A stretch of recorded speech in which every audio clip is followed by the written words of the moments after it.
श्री शिवाय नमस्तुभ्यम। हर हर महादेव। महाराष्ट्र जिले यवतमाल में गुरुजी पंडित प्रदीप जी मिश्रा द्वारा शिव महापुराण कथा आज 30 मार्च से शुरू हो गई है।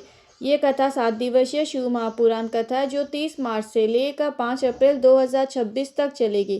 कथा आस्था टीवी और यूट्यूब चैनल के माध्यम से लाइव देखी जा सकती है। कथा का समय है दोपहर को 1 बजे से लेकर शाम को 4 बजे तक। आज 30 मार्च 2026 पहले दिन की कथा पूर्ण हो चुकी है। कथा में गुरुजी ने नए उपायों की जानकारी दी है। आज कथा में गुरुजी ने कुल मिलाकर 11 उपाय पत्र और उपयोगी जानकारियां दी है। सभी की जानकारी आपको एक छोटे से वीडियो के माध्यम से प्राप्त होगी। यदि किसी कारणवश आप आज की कथा नहीं सुन पाए हो तो पूरी कथा का रसतत्व आपको एक छोटे से वीडियो के माध्यम से प्राप्त होगा। आइए शुरू करते हैं। कथा शुरू करते ही गुरुजी ने कहा, मानव का शरीर प्राप्त करके हमें भगवान की भक्ति धारण करना चाहिए, क्योंकि शिव महापुराण की कथा ये नहीं कहती कि तुम तीर्थ चले जाओ, नदी के तट पर चले जाओ, घर छोड़ दो, बल्कि शिव महापुराण की कथा ये कहती है कि ग्रस्त जीवन में रहते हुए भगवान की भक्ति करो तो उसमें आपको ज़्यादा फल मिलता है। बढ़ते हैं कथा की दूसरी विशेष जानकारी की ओर। गुरुजी ने कहा, जिंदगी में कितना भी कष्ट क्यों ना आए, अगर आप अपने दिन की शुरुआत भोलेनाथ के मंदिर में जाकर या फिर अपने घर में जो शिवलिंग है उसके समीप जाकर जल चढ़ाकर करते हैं तो एक दिन ऐसा जरूर आएगा जब भोलेनाथ आपके सभी कष्टों को दूर कर देंगे। बढ़ते हैं कथा की तीसरी विशेष जानकारी की ओर। गुरुजी ने कहा, जो हम अलोनी गोबर के कंडे की भस्म बनाते हैं, अलोनी गोबर का कंडा क्या होता है? गाय जब गोबर करती है तो उसे वैसे ही जमीन पर पड़े रहने दो, उसे वैसे ही सूखने दो। जब वो सूख जाए तो उसे उठाकर ले आओ, उसे जलाकर उसकी भस्म तैयार कर लो, कपड़े से उसे छान लो। ये भस्म अलोनी गोबर की भस्म कहलाती है। और किसी भी प्रदोष के दिन, किसी भी विशेष दिन, सोमवार की अष्टमी, मासिक शिवरात्रि, महाशिवरात्रि के दिन आप उस भस्म को भोलेनाथ के शिवलिंग पर अर्पित करके उसे प्राप्त कर ले, और प्राप्त करके थोड़ी सी ही आप मात्रा में प्राप्त कर सकते हैं। 1-2 चुटकी मिल जाए वो भी पर्याप्त है। प्राप्त करने के बाद उसे अगर आप अपने कंठ में या फिर अपने वक्षस्थल यानी कि सीने पर या फिर मस्तक पर या फिर अपनी भुजाओं में उसे लगाते हैं तो उससे बल प्रदान होता है। बढ़ते हैं कथा की चौथी विशेष जानकारी की ओर। गुरुजी ने कहा, शिव महापुराण कथा के अनुसार 3 चीज़ों को सुरक्षा कवच का कार्य करती है, और हमारा निवेदन है कि घर से निकलने से पहले 3 में से एक चीज़ आपको ज़रूर अपने साथ रखनी चाहिए या फिर धारण करनी चाहिए। एक है भस्म, जो अभी हमने आपको जानकारी दी। दूसरा है रुद्राक्ष। रुद्राक्ष अगर आप घर से निकलते समय पहन रहे हैं तो रुद्राक्ष पहने हुए व्यक्ति के एक ऐसा कवच उसके ऊपर रहता है जो उसे अकाल मृत्यु से बचाता है, साथ ही साथ उसे रोग मुक्ति भी प्रदान करता है। और तीसरा है शिव पर चढ़ा हुआ जल या फिर शिव पर चढ़ी हुई बेलपत्र। शिव पर चढ़े हुए जल का आचमन करते हो या फिर उसका सिंचन करते हो तो आप निकलते हैं तो आपको एक कवच रहता है जो आपके साथ चलता है। बढ़ते हैं कथा की 5वीं विशेष जानकारी की ओर।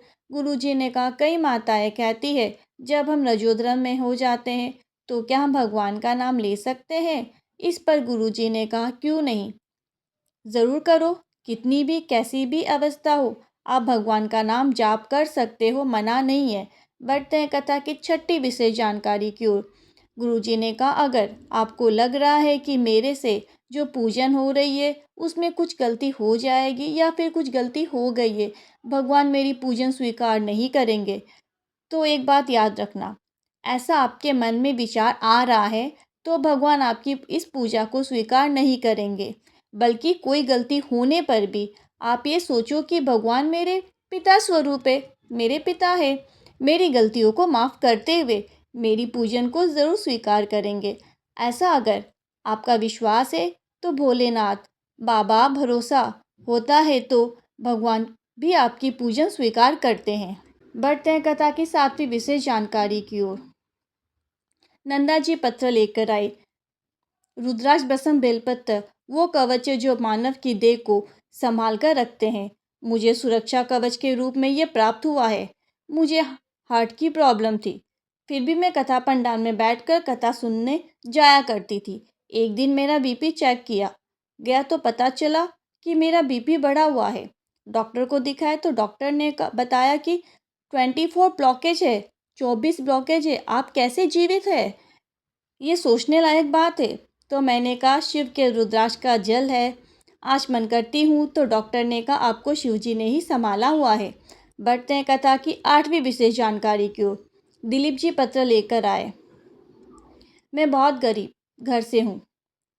एक बार काम करते समय मेरे पेट में हल लगा। डॉक्टर को दिखाया तो डॉक्टर ने पेट में एक गठान बता दी। इसके बाद जांच से पता चला कि वो कैंसर की गठान है। मैं बहुत रोया। आपकी कथा के बारे में किसी ने बताया। मैंने कथा सुनना शुरू किया, शिवलिंग पर जल चढ़ाना शुरू किया और सीहोर से रुद्राक्ष लेकर आए, रुद्राक्ष का जल का आचमन करना शुरू किया। दूसरी बार जब चेकअप कराने हैदराबाद गया तो डॉक्टर ने कहा तुम्हारे अंदर कोई कैंसर नहीं है। उसी का आभार व्यक्त करने कथा पंडाल में आया हूँ। बढ़ते कथा की 9वीं विशेष जानकारी की ओर। प्रतीक्षा जी पत्र लेकर आई जिसमें लिखा मेरा परिवार लॉकडाउन से आपकी कथा सुनता है। मैंने उसे सीहोर कंकर शंकर लेकर आई और हरतालिका तीज के दिन 5 पत्तियों वाला उपाय किया। बेलपत्र में शहद लगाकर शिवलिंग पर चिपकाते हुए एग्जाम देने चली गई। मेरी माँ ने पशुपतिनाथ का व्रत किया और यह भी कामना की कि मेरी बेटी की नौकरी लग जाए। तो मैं 5 पंडाल में कथा बैठकर सुनूंगी। मेरी नौकरी लग गई है, इसी का आभार व्यक्त करने कथा पंडाल में आई हूँ। बढ़ते कथा की 10वीं विशेष जानकारी क्यों। गीता जी पत्र लेकर आई जिसमें उन्होंने लिखा कि मेरे देवर 5 साल से नौकरी का प्रयास कर रहे थे पर उनकी नौकरी नहीं लग रही थी। मैंने उन्हें कथा सुनने को कहा, पशुपतिनाथ का व्रत करने को कहा, उसकी नौकरी लग गई। उसी का आभार व्यक्त करने कथा पंडाल में आई हूँ। बढ़ते हैं कथा की 11वीं विशेष जानकारी की ओर।